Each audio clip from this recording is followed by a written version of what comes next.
When Legends of Runeterra got its first beta, we immediately jumped on it because it became obvious that it wasn't just a passion project from all the writers who liked card games. There was some serious passion from the writers and the world builders as well. We all thought the card game would show us a couple of familiar faces, and some smaller units showcasing the armor we saw on Universe before. But then we realized how wrong we were when we saw what the game was really hiding. At first I found it cool that they included some side characters like Tiana Crownguard or Yone. But things started getting better and better as we noticed Cythria, Ledros, or even all of the Mage Seekers. But even then we didn't know about the best part. During the initial burst of videos where we covered all the cards from all the regions, I told people that we should take what we see with a pinch of salt. I mean, in an age where humanity is trying to master magic, it would be ridiculous to see Piltover have the ability to clone things, right? Well, a week later we got the legendary statement that everything in Legends of Runeterra is canon. And from that point onward, Legends of Runeterra was never the same. Anything from art to characters to card interactions was now canon. There were some exceptions. For example, even though Yone exists as a card, that doesn't mean he is alive. That card just represents who he was when he was alive. In a similar sense to Uncorrupted Senna, she is also from the past. But then there was also Ezreal, who has a couple of suspicious things in his art. I would be willing to accept the fact that maybe he does own the Blade of the Ruined King. He is a relic hunter after all. But I strongly doubt that Ezreal canonically owns the full collection of Riot's Marvel comics. But besides these obvious references, everything in Legends of Runeterra became canon. As I already mentioned, this meant that even the card interactions got more value. And as a result, I wanted to cover all the card interactions as well. But as Riot released more and more news and stories, I simply didn't have the time to do it. So instead of going through all the cards region by region, and instead of milking Legends of Runeterra for even more cheap content, I decided to do something better. Today, I prepared for you a list of things which Legends of Runeterra revealed about the world of League of Legends. Be it through the already mentioned art, characters, or even interactions. So without further ado, here is the top 10 lore reveals found in Legends of Runeterra. Let's start easy with number 10. Minotaurs. Up until recently, when Alistar and all the other fighters got their new stories, Minotaurs weren't even canon in the world. Alistar was legitimately the only Minotaur looking thing we have seen up until that point, which meant that we didn't even know what Alistar was. Before his new story was updated, we thought he would be some kind of Vastaya, but we would still have no idea where he was from. The only other Minotaur we have seen somewhere was in the book, Realms of Runeterra. There was a single Minotaur in the service of Demacia, which actually still isn't explained to this day. I understand that the Minotaurs are not magical beings, but seeing how Demacia treats anything that is different in any way, I am surprised they would allow a Minotaur in their army. Anyway, before we even got the new story of Alistar, Legends of Runeterra was the first place where we seriously had a new look at the Minotaurs. Specifically, we saw this guy in Noxus, a mercenary fighter in the Reckoning Pits. You see, now that we know what Alistar's new story is about, this guy has a lot more context. In short, Alistar revealed that the Minotaurs come from the mountains south of Noxus, right between Noxus and Piltover. As Noxus continued their conquest of the world, eventually they had to face the Minotaurs as well. Noxus didn't want to go to war with them, so instead they tried to recruit them. Alistar knew what Noxians were really about, so he didn't accept the offer. But the other Minotaurs were already bribed. That's why this Minotaur in a Noxian arena makes a lot more sense now. Most of the Minotaurs who didn't come to Noxus willingly were slaughtered in the arenas. But those who did decide to work with Noxus, some of them decided to fight in the arenas just because they wanted. Unfortunately, this guy might eventually have to meet Draven in the arena. The good thing is that the new story of Draven revealed that these fights are not deadly anymore. Yes, they are bloody and yes, they are dangerous. But the fighters rarely die in the arenas now. They are kept alive because people need more entertainment. But that's besides the point. I put Minotaurs at number 10 because Legends of Runeterra was our first serious look at the Minotaurs. Moving up to number 9, we have Cataclysm, which was now renamed to Catastrophe. We still don't know why, but it might be because of naming issues. In a world where you need to copyright everything, I guess Cataclysm wasn't the safest bet for a name. But anyway, Cataclysm or Catastrophe reveals two things. Number 1, there are cats in Runeterra. Believe it or not, but before Cataclysm arrived, we didn't actually know if cats even exist in Runeterra. There is a whole bunch of weird animals, but cats and dogs never really appeared in the stories on their own. But that's not even the cool part. Cataclysm was also awesome because it introduced a new character, Professor von Yip, which is supposed to be the master of the cat. However, there is a theory that maybe the cat is actually the master here. Maybe the cat is controlling the human. This was teased by Riot, but there is still no canon confirmation. But what this card really did is that it showed us the technology that Piltover and Zone really has. In the intro of this video, we mentioned the cloning thing, which means that yes, Piltover and Zone can clone items. There will probably be some kind of catch. For example, you probably can't clone things that are alive. You can only clone inanimate objects. But still, Legends of Runeterra gave us a new window into the technology behind Zone and Piltover. And because, once again, everything in Legends of Runeterra is canon now, this means that deep inside Piltover there is a mech suit that is waiting to be used by a cat. At number 8, we move to the more important things. The interactions between Ezreal and Lux revealed something new. Or sort of new. When Ezreal reacts to Lux in League of Legends, he always tries to be classy with no reaction from Lux whatsoever. Are we supposed to be dating or something? We've never even talked. Well, the interactions in League of Legends shouldn't be considered canon anyway. Most of them just represent the idea of what would happen if two characters met. But of course, if two characters meet in League of Legends and they know each other's names, that doesn't mean they actually know each other in the story. It just means they met on the battlefield in League of Legends. This entire issue can get really confusing, so just remember that interactions in League of Legends are not canon. However, the interactions in Legends of Runeterra are. And here when Ezreal reacts to Lux, yes, he's awkward, but Lux confirms that those two have actually met. But Lux doesn't remember who he is. Which is strange because Ezreal is one of the more memorable characters you can probably meet. Hi, I'm Lux. No, wait, that's you. Ugh. Sorry, do I know you? And this could be for multiple reasons. With Project F still on the table, which is the top-down view game with Blitzcrank, Lux and Ezreal, I believe we might get more stories with those two characters. But surprisingly, even now, we didn't get a single story where Ezreal and Lux would meet, even though Lux just confirmed that Ezreal and Lux did meet in the past. So either Ezreal was super forgettable, because even Ezreal knows Lux's name, so those two had to actually talk to each other. Or something sketchy is happening here. For example, Garen had a story where he was dealing with a witch hidden in Demacia. That witch wasn't necessarily harmful, as in she was killing people, but she was feeding on the memories of others. She would simply dig into your brain and she would steal one of your memories. Of course, you would forget the memory as well after it was taken. So the idea of someone wiping memories in Demacia is very much real. Garen ended that story by killing the witch. He offered her one of his memories willingly, in exchange for freeing all of the Demacian prisoners she captured. The witch did agree with the deal. She would free everyone, but take one of Garen's memories. But after the witch got greedy and she started taking more than they agreed on, Garen killed her. With that said, there is the very tiny possibility that this witch, or some other mage with this kind of ability, would be able to wipe Lux's memory. Or at least a tiny portion of it. Enough to make her forget Ezreal. This is just a theory, but that would explain why Riot dropped this specific story where Garen was dealing with a witch that was stealing memories. Maybe, and only maybe, something is happening here. With number 7, we start getting into the really interesting things. So let's start with the Ancient Beasts of Freljord, also known as the Walkers, also called the Veil Striders by Ashe and Tryndamere. These ancient beasts are getting more and more interesting with each new story about Freljord. But in case you don't know, these ancient beasts have a deep history with Riot. Way back in the day when Riot was working on the Holding Abyss, they had this leaked yet official concept art of the Watchers. They essentially looked like really weird fuzzy yetis with loads of hands and giant horns.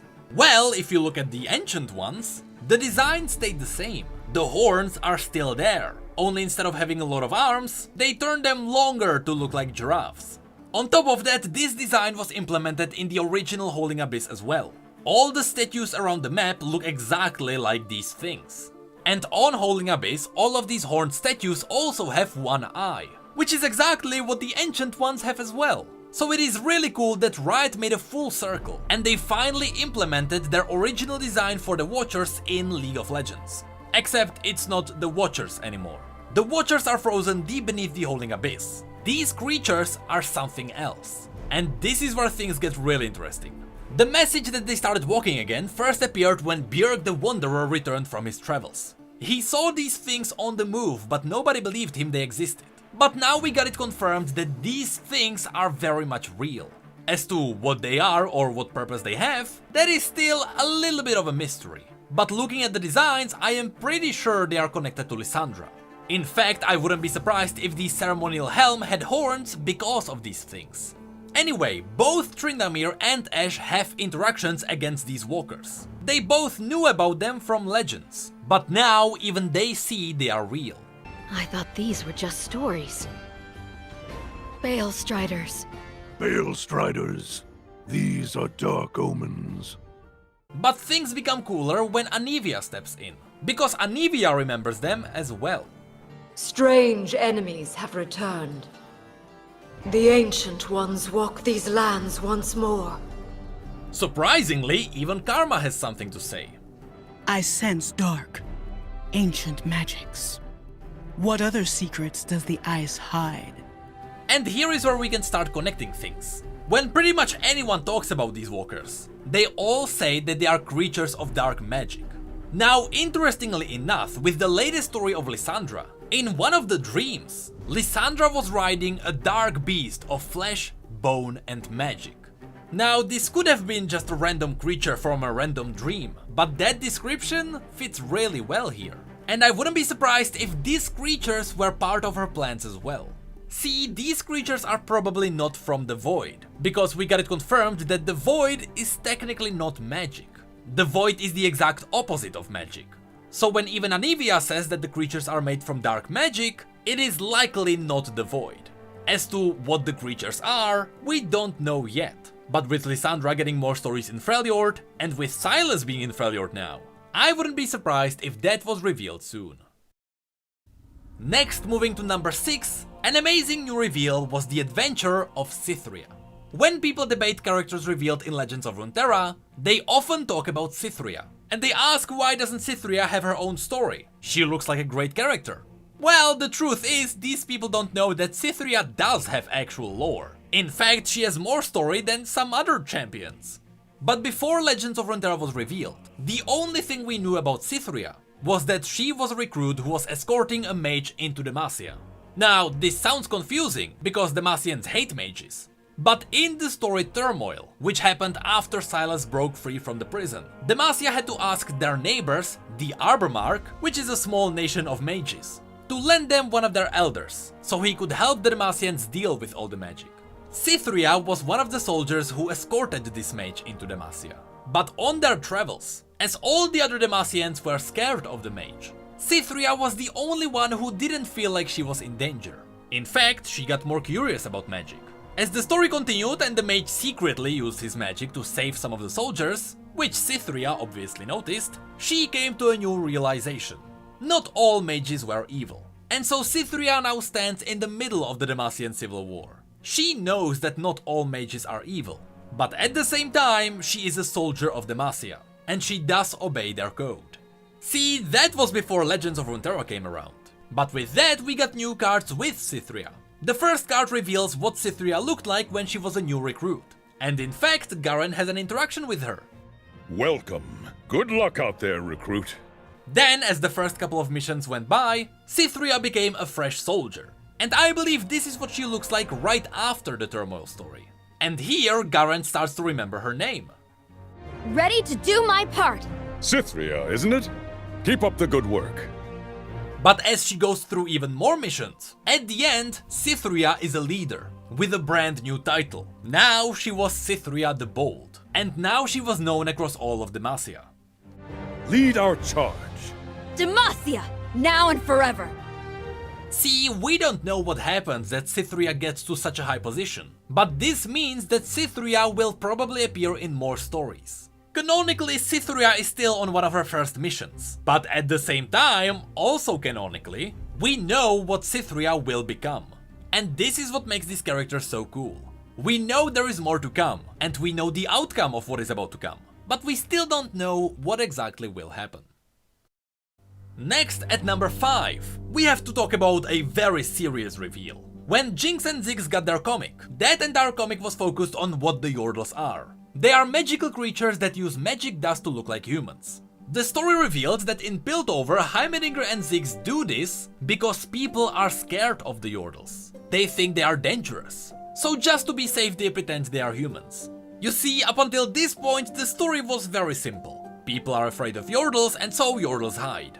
But then Heimerdinger came in Legends of Runeterra. And with him, the hidden underground Yordle society arrived. I am truly not sure what is happening here. But as you go through Heimerdinger's cards, you can see all the Yordles around. And it's not just a few assistants that Heimerdinger would have. There is a lot of Yordles hiding in Piltover and Zone. Now here we need to mention how the magic dust works. The magic dust is only an illusion. But it's not a physical illusion, as in a Yordle would sprinkle the dust on them and then everyone sees them as human. In reality, the way it works is that the magic dust gives the Yordle an appearance based on what other people want to see. So it is a very individual illusion. This may be really hard to understand, but Jinx kind of explains it in an easier way. Even though Ziggs is using magic dust to look like a human, Jinx is actually crazy enough that her brain goes right through the illusion. Although Ziggs looks like a human to many other people, to Jinx he still looks like a Yordle, because the illusion is individual. I don't know, I probably made you confused even more. Anyway, what this means is that all of these underground Yordles may look human to other people, but we see them as Yordles because that's what they are essentially. With that said, to this moment it was still not revealed whether the Yordles actually still use the dust. Because in some cards in Zone, you can see Yordles looking like Yordles. But again, we don't know if we see them as Yordles because they are Yordles, but other people see them as humans even though they are Yordles. This entire thing is super confusing. But just know that Yordles in Zone and Piltover became canon. And on top of that, Heimerdinger's ultimate creation, T-Hex, is also something very real in the world of League of Legends. At number 4 we have another awesome reveal. The return of Vladimir. Vladimir on his own has a really amazing story. He was a prince who was traded in as a hostage to the Darkin. But while the Darkin held him as a prisoner, Vladimir was curious about the magic they used. And so the Darkin allowed him to use the blood magic. That is where Vladimir got his power. It comes from the Darkin. But that's not all that Vladimir is. Vladimir is also defined by the fact that he was also very essential for the history of Runeterra. Anytime a world-changing event happened on Runeterra, Vladimir was most likely part of it. And we know this because in Vladimir's story, inside his mansion, he has dozens of self-portraits showing him at different times, in different places, with different people. The way his life works is that he keeps himself alive by sucking the blood of other people. I believe that part is obvious. But he only comes out of hiding when it seems like a world-changing event is about to happen. He always comes out, something massive happens, and then he goes back to hiding, until everyone forgets that he even existed. Then he slumbers in the shadows for another 100 years, and then he comes back out again. What is interesting is that in the latest story of Vladimir, he was just about to get out into the world again. He called in a painter to get another portrait right before the next event is about to happen. As to what that event is going to be, we still don't know. But Legends of Runeterra revealed that Vladimir is now a public figure again. He even has his Crimson followers, which are other mages that are trying to figure out how to deal with blood magic. None of this was reflected in the stories on Universe yet, but again, because Legends of Runeterra is 100% canon, we know that Vladimir is back. For number 3, would you believe me if I said that up until now, Poros were not canon? Well, we all follow a single rule. If it's not on Universe, it is not canon. And actually, to this day, there has not been an official story on Universe that would contain Poros. But because they are in Legends of Runeterra, Poros now became officially canon. The interesting thing is that Poros are actually all over the world. They are obviously in Freljord, but some are in Demacia, some are in Noxus, some of them are in Piltover. But what is absolutely insane that there are some that are on the Shadow Isles. Curiously enough, even though they are on the Shadow Isles, they are not dead. Which actually, if you watch back my video where we talked about these cards, you may know that I believe that maybe Poros are immortal. If you really think about it, we have never seen a dead Poro. And here we even have a Poro right in the middle of the Shadow Isles. At the very least, something shady is happening here. But either way, I just wanted to mention that Poros are finally canon. And it wouldn't be if we didn't have Legends of Runeterra. At number 2, we need to talk about Katarina and Garen. As I mentioned with Ezreal and Lux, the interactions in League of Legends are not canon. Whatever the champions say there, it is just for fun and references.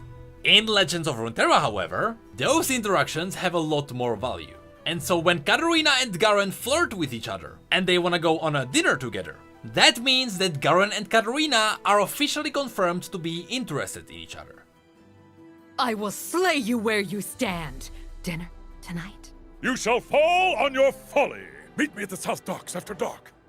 Not only that, but other people around Garen also know about Katarina. Or at least Taina Crown Guard, his aunt, knows about her. I do not approve. I do not care. See, this entire story isn't actually impossible at all. I mean, it was previously teased that Garen and Katarina might become lovers. But we didn't really have a way to explain how they would become lovers. But then Riot made a tiny window inside Garen's story. And suddenly, all of it started making sense. You see, Garen's official bio on Universe mentions that during one of his battles where he was sent to the front against Noxus, he met Katarina in battle. The Demacians lost that day, and Garen was the only one who returned alive. This meant that no one was able to tell what exactly happened on the battlefront. But there were some rumors that Garen fought Katarina, but they didn't fight to the death, as the Demacian code stated. In fact, it was slightly honorless to run away. And so people started questioning Garen. That's all the story really said. But now we know that something did probably happen on the battlefront. I still can't imagine a scenario where Garen and Katarina would get together right in the middle of a war, but hey, the story gave us a possibility, and Legends of Runeterra stamped it as confirmed. So we should be happy that these two champions were finally shipped. I just wonder if Riot has some more to say about this story, because right now this might be the simplest story arc in League. And finally at number 1 we have the best reveal that came from Legends of Runeterra. Nobody asked about this, and yet Riot revealed it nonetheless. So now we finally know where do Teemo's mushrooms come from. When Teemo appeared in Legends of Runeterra, I was surprised why was he in Zone. But then I saw the Wompers, and their Womper Masters, and the illegal seller of mushrooms, and suddenly all of it made sense. Just in case you don't know, Legends of Runeterra confirmed that Teemo's mushrooms come from Zone, specifically the toxic sumps of Zone. There are these little creatures called Wumps. The Wumps run around the sewers and they collect the mushrooms. They then bring it back to the main den. Inside the den, these mushrooms are counted. And after that, they are traded in to the peddler, which is the person who sells the mushrooms to people, and to Teemo. However, these mushrooms are actually an illegal drug. It could be because these mushrooms are also extremely deadly. But what's awesome is that this entire mushroom empire explained Teemo's mushrooms, even though nobody asked about this. But I guess this is how we can sum up the entirety of Legends of Runeterra. Riot gave us a lot of amazing world building. We didn't ask for it, and yet they delivered something amazing. You know, there is just that one thing. I know that it is said that Jax's staff has more lore than Gragas, but now even mushrooms surpassed him. Hey, did you know that we have social media and Twitch where we talk about other League facts and stories? And did you know that we have need mugs and shirts too? The links to all of that will be below. And as always, thank you, come again.